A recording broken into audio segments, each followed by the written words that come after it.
Hello and welcome back to our channel. So today in this video we will be discussing about how to turn off email notification in Oculus app. So without wasting much of our time, let's get straight into the video.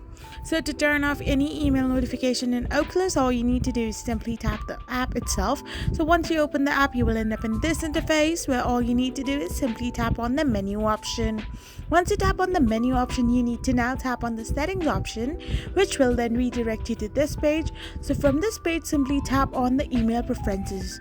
So once you're in the email preferences section, you need to do is simply scroll down below where you can find the unsubscribe from all options. So simply all you need to do is hit the dongle the right hand side of the corner, which will allow you to turn off all the notification, whereas if you hit it on the left hand side of the corner, it will activate all your email notifications once again.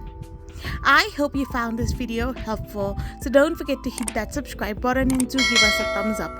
We will be back again with these informative videos. Thank you for watching.